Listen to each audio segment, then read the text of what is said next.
Anthony Lau con nosotros, él es abogado, él opina directamente sobre las cosas, ya lo conoce usted, él ha estado también antes aquí en el programa. Anthony, ¿qué tal? ¿Cómo te va? Muy bien, gracias Chema por la invitación. Tengo una lista enorme de temas para conversar contigo, pero de repente hay que comenzar con lo último, porque yo pensaba que lo último iba a ser la huelga de Corpac, me equivoqué, eso se iba ayer.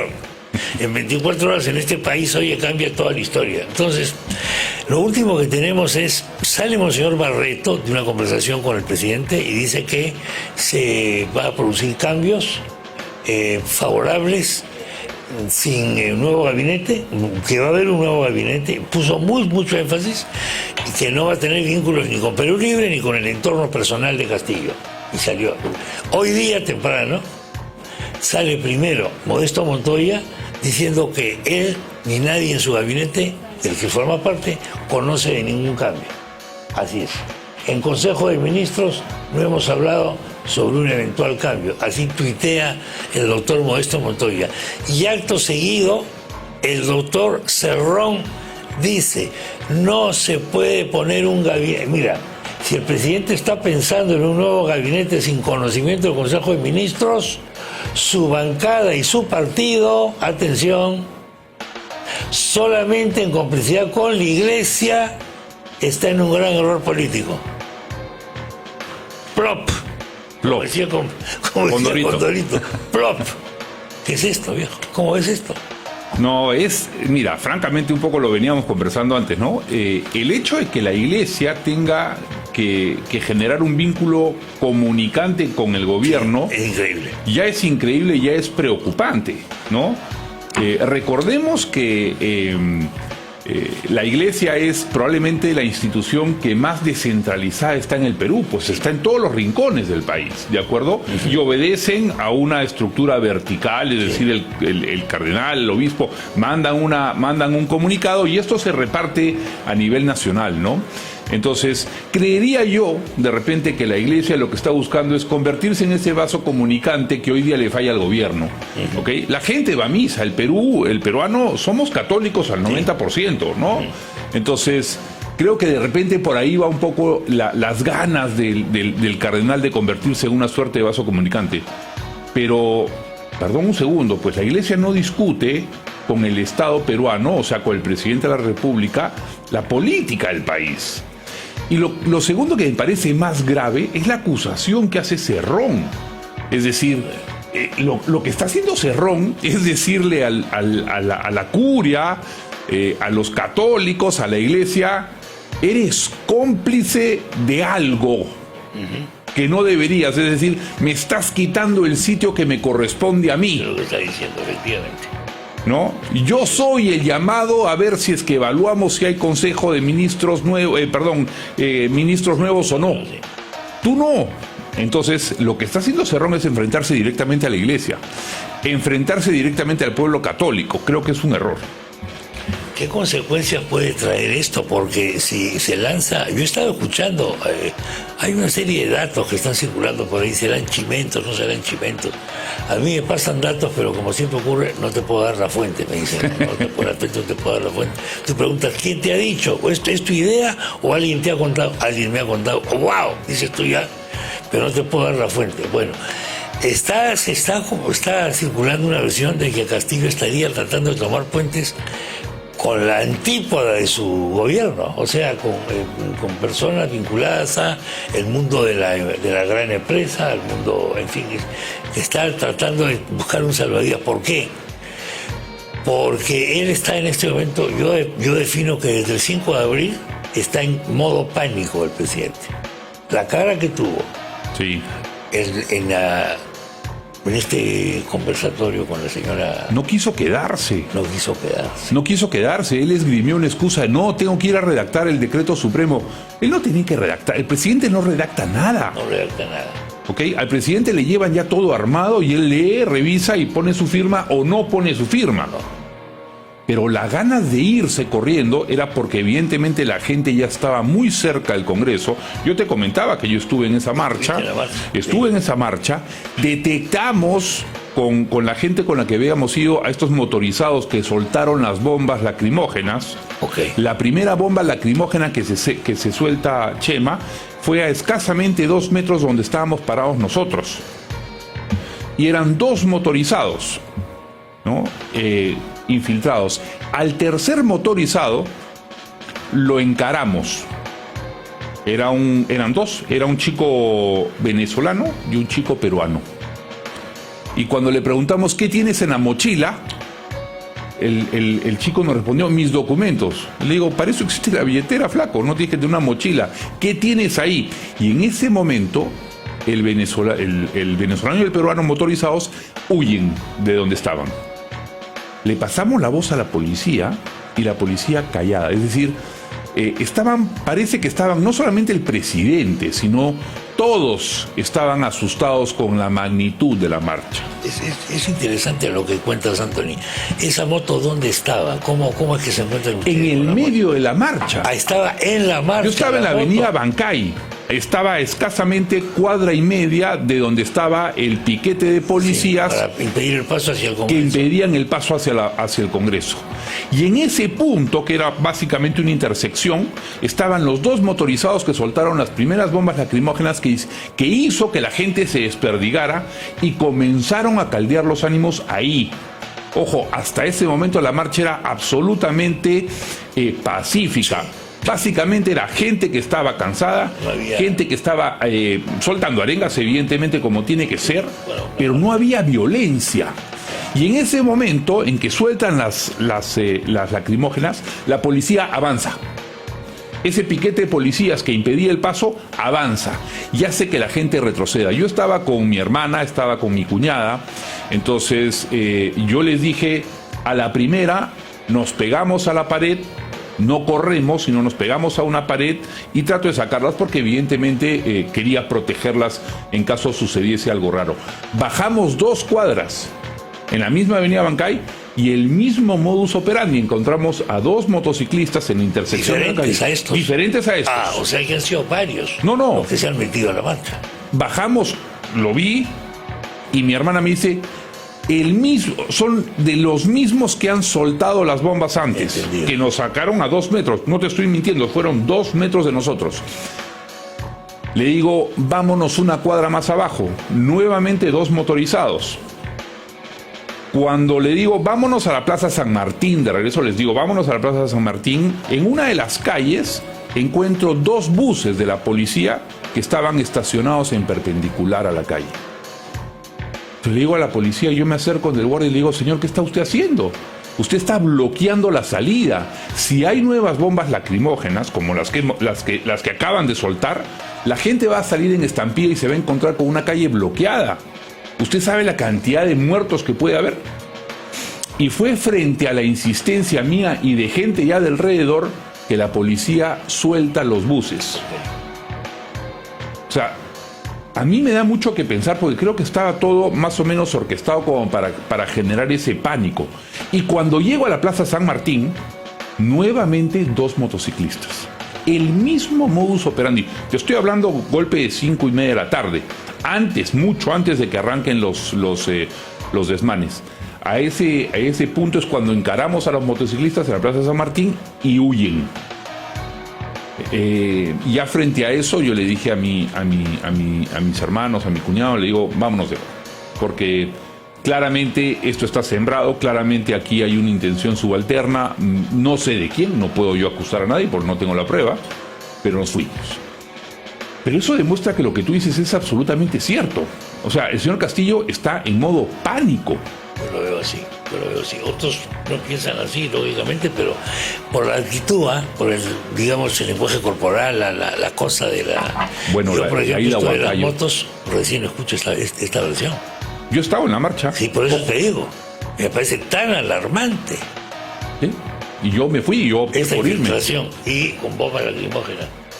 Pudo haberse producido esa tragedia, efectivamente. Sí, claro. Señala, con la gente aplastada, ¿no? Sí, porque la gente corre y la gente huye. Etcétera, etcétera. Sí. Bueno, entonces él en este momento es capaz de cualquier cosa. No sé hasta dónde puede llegar, él qué capacidad de maniobra puede tener, pero Lo que está en juego ahora es este nuevo gabinete y este posible choque con Perú Libre. Se quedaría sin la célula que lo está blindando. Mira, ojo, en el Congreso. Yo ya frente a esta situación empiezo a pensar cosas locas, ¿no? Sí. Y cosas locas como darle un salvoconducto al presidente Castillo. Decirle, señor, no se preocupe. Tú has tocado, me parece, un punto clave en este conflicto. Me parece que ella es una de las pocas personas que yo escucho que lo está diciendo.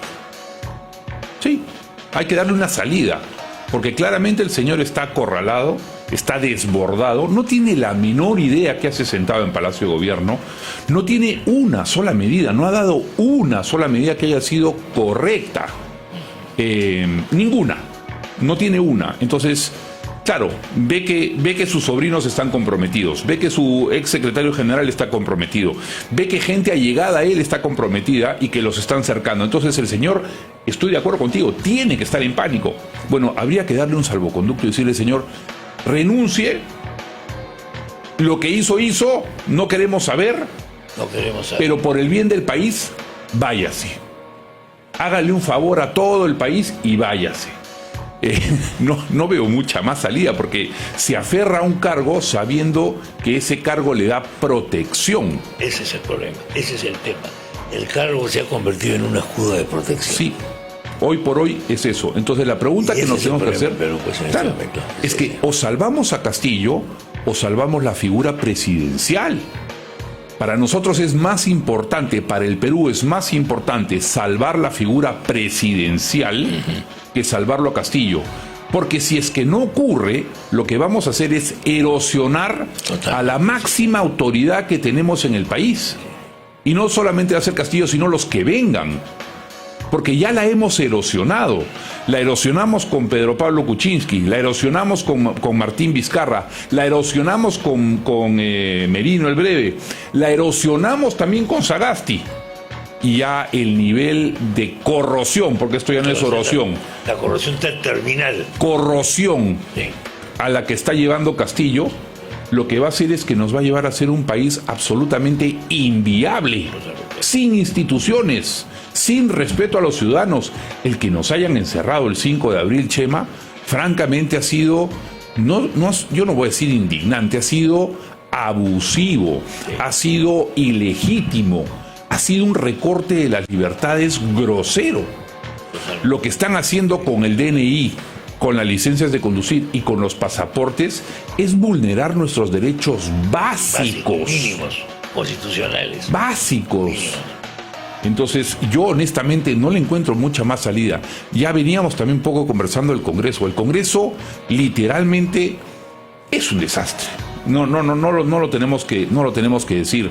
Creo que salvo algunas figuras nuevas que han salido, como esta chica Tudela, como la chica Barbarán, como el chico Alejandro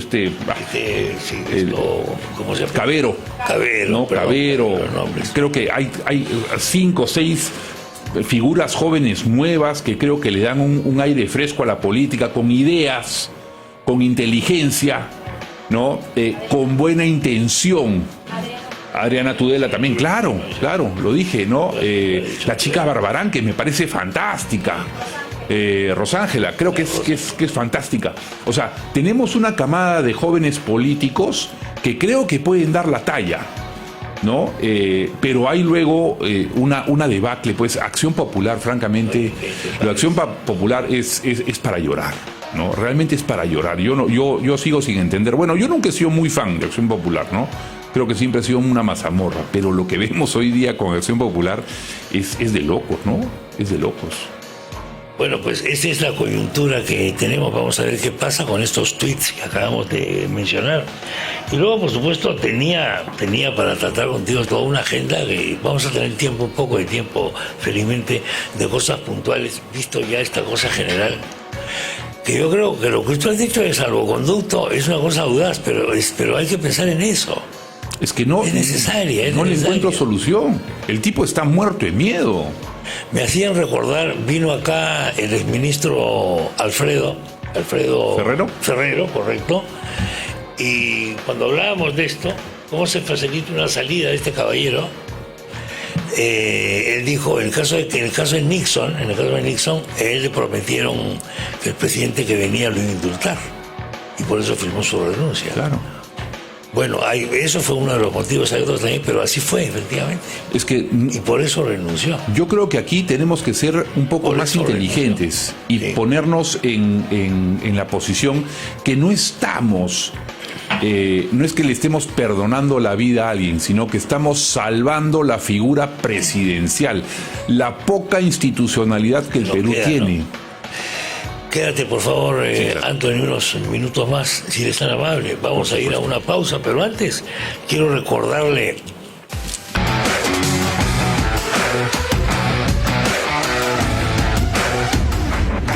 Con Anthony Lau has pasado revista a la coyuntura. Por lo último es estos tweets de Modesto Montoya por un lado y de Vladimir Cerrón por otro, en los que señalan que no se ha discutido ningún cambio de gabinete. Inclusive Cerrón llega a decir, refiriéndose a lo que dijo el cardenal Barreto a la prensa cuando salió del Palacio de Gobierno después de conversar con Castillo, ha dicho que los cambios no se pueden hacer sin conocimiento del gabinete y del partido y en complicidad con la Iglesia. Ese es el término empleado por Cerrón. Así que da golpe eclesiástico, dice, otro tuit del doctor Vladimir Cerrón. Golpe eclesiástico, si el cura uno se ha enterado, wow, hay un partido que ganó las elecciones y el resto sería usurpación. La intromisión del clero para elegir primero un gabinete es totalmente inaceptable. Parece Bamba el tuit, no, pero no es Bamba. Creo que se confirma un poco lo que estábamos conversando mientras la voz dulce y suave de Karen, efectivamente nos iba contando un poco el quehacer, y ahora tienen que escuchar nuestras voces aguardientosas y carrasposas, ¿no? Es Semana Santa. Pero mira lo importante que decíamos, o sea, Cerrón creo que no está entendiendo bien quién es su enemigo, ¿no? Hay un dicho que dice, no le pises la cola al león, ¿no? Y en este caso el león es la Iglesia. Y Cerrón le está pisando y machacando la cola y está acusándolo a Monseñor Barreto de ser conspirador y golpista. Correctamente, esa es la traducción. O sea, ojo, está en pánico. En castellano de esto. Cerrón también está en pánico. También. Porque ¿cómo saca 2 tweets seguidos sobre el mismo tema, atacando directamente a la Iglesia Católica y al pueblo católico? Esta es una afrenta completa al pueblo católico. Es verdad.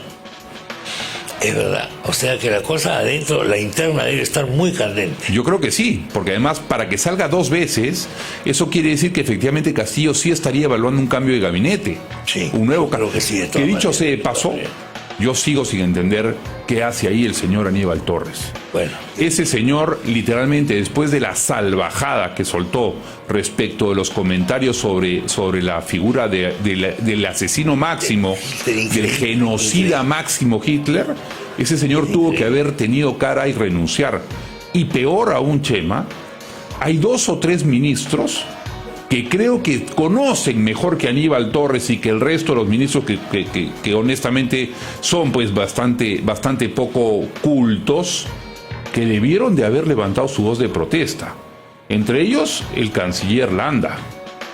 O sea, Landa no puede escudarse y decir que no conoce lo que fue el nazismo, que no conocen las atrocidades que hicieron los alemanes con el pueblo judío, que no conocen las atrocidades que se cometieron con toda Europa y con toda la humanidad. Landa, por decoro, que claramente no lo tiene, debió haber renunciado. Solo por ponerte un ejemplo, ¿no? Pero creo que habían 2 o 3 ministros que tuvieron que tener un mínimo nivel de decoro y decir, no señor, yo no comparto lo dicho por el señor Aníbal Torres, bajo ningún extremo, ni como figura, ni como ejemplo, ni como nada. Hitler no fue ejemplo de nada. Qué curioso, ninguno ha dicho esto. Ninguno. En el gabinete. Ninguno. Ninguno ha dicho esto. Es más, realmente increíble. A la viceministra la votan. a la viceministra la votan. El único alto cargo que ha hecho cuestión de Estado por esto, que es gravísimo, ha sido esta chica Sonalito. Sonalito está. La única que ha hecho. ¿Y la votaron? El único alto cargo que ha hecho, que ha levantado la voz por esa cuestión. Y el ministro para mí me avergüenza, te digo sinceramente. Es una vergüenza. Como país ya, como nación, como... Y el ministro de Cultura... Como sociedad. Claro, como sociedad es atroz. Sociedad es atroz. Es atroz que no reconozcamos a un genocida como Hitler y que lo usemos como ejemplo. Ojo, ya han sido 2 veces. 2 veces. Ahí está justamente. Ahí está, lo de Sonalito exactamente, ¿no? Sonalito está. Bueno, lo que lo comentamos en su momento, Sonalito dijo y se me ha pedido la renuncia al cargo de ministro de Patrimonio Cultural, etcétera, etcétera. La razón, y ahí pues, narra que la razón por la que le piden la renuncia es la forma como se ha cuestionado el pronunciamiento que hizo 2 veces dice este hombre. ha mencionado Hitler, no ha sido una. 2 veces, sí. No ha sido una, han sido 2 veces que el señor Aníbal Torres invoca la figura diabólica, porque no hay otro término, diabólica de Hitler. La disculpa, entre comillas, que pidió después, que fue una disculpa con la boquita pequeña, como dicen, denota que está en su profundo su corazón Hitler muy metido. Claramente, muy metido. claramente. Ahí hay una cosa que ya es superior a su razón, inclusive. Es un hitleriano fervoroso. Pero es que lo cierto es que todos estos señores que acompañan a Castillo comparten una misma genética, que es el autoritarismo. El autoritarismo es una cosa. Punto. Y Hitler era uno de los mayores autoritarios que hubo. Sí. Con Stalin, con Lenin, con Mao. Hablábamos del pacto, hablaba yo acá del pacto Stalin-Hitler para repartirse Polonia. Se lo repartieron gratis, ¿no? Mitad, mitad. Y las atrocidades cometidas por Stalin en la parte polaca, de Hitler por supuesto.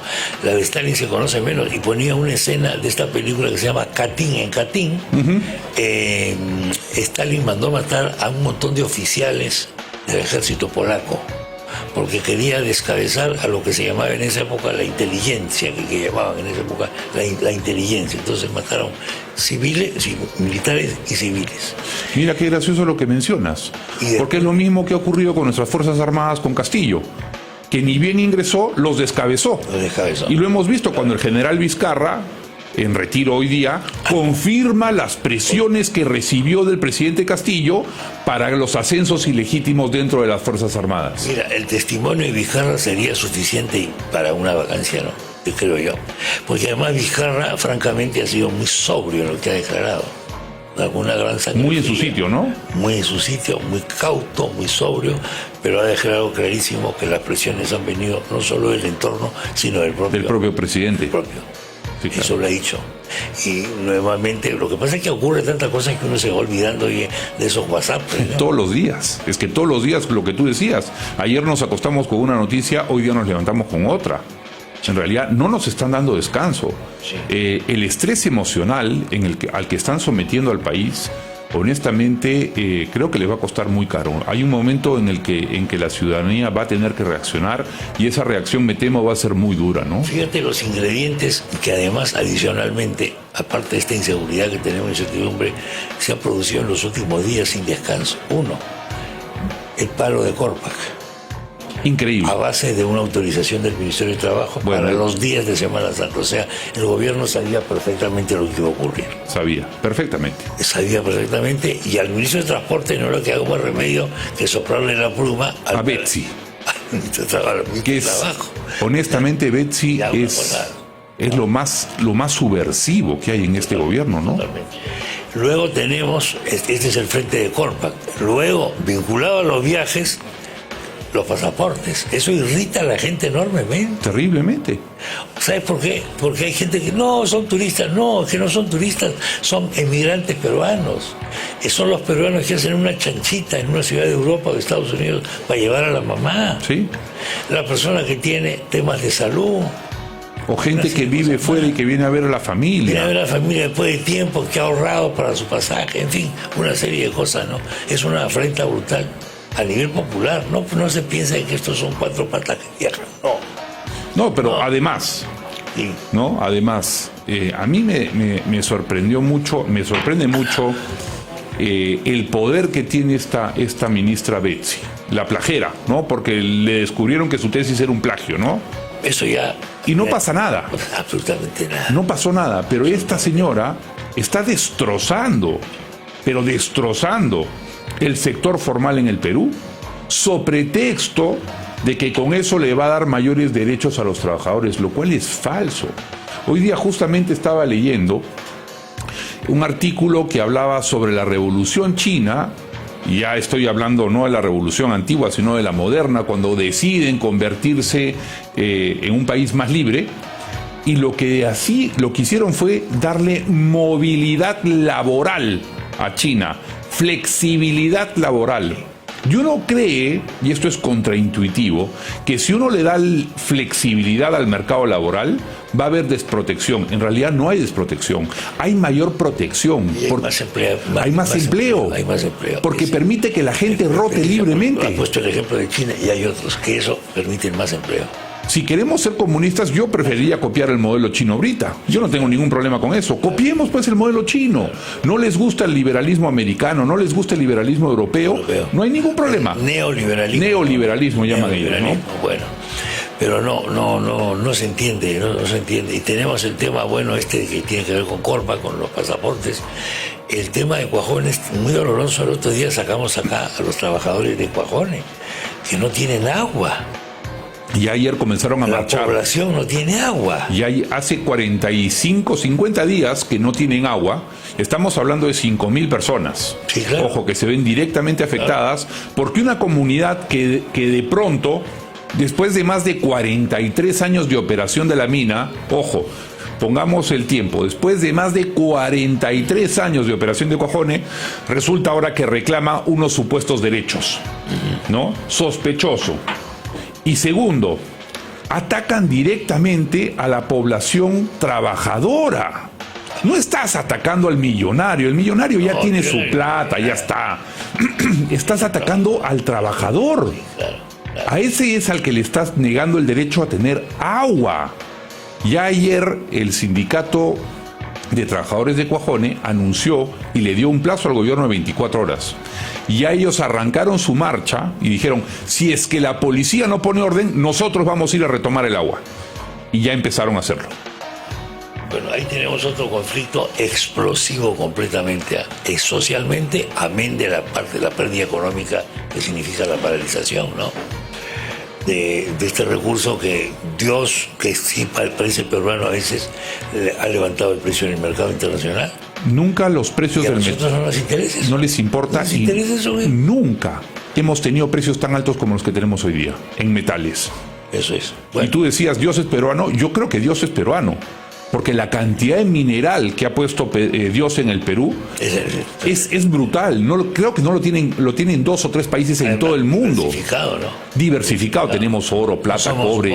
No, tenemos prácticamente casi todos los minerales. No explotar esa riqueza es una torpeza. Sí. Porque de ahí comemos todos. Sí. Y atacar la minería en el Perú significa hacernos el harakiri. Nos estamos clavando nosotros mismos nos estamos clavando el espada. Gran pregunta para analizar en otra oportunidad, porque ahora lamentablemente tengo ya que cortar. ¿Tenemos vocación suicida? A lo mejor. Yo creo que sí. A lo mejor. Yo creo que sí, ¿no? Anthony, te agradezco la visita. Muchas gracias. Un placer, te agradezco a ti. Por haber estado con nosotros. Anthony Lau estuvo con nosotros.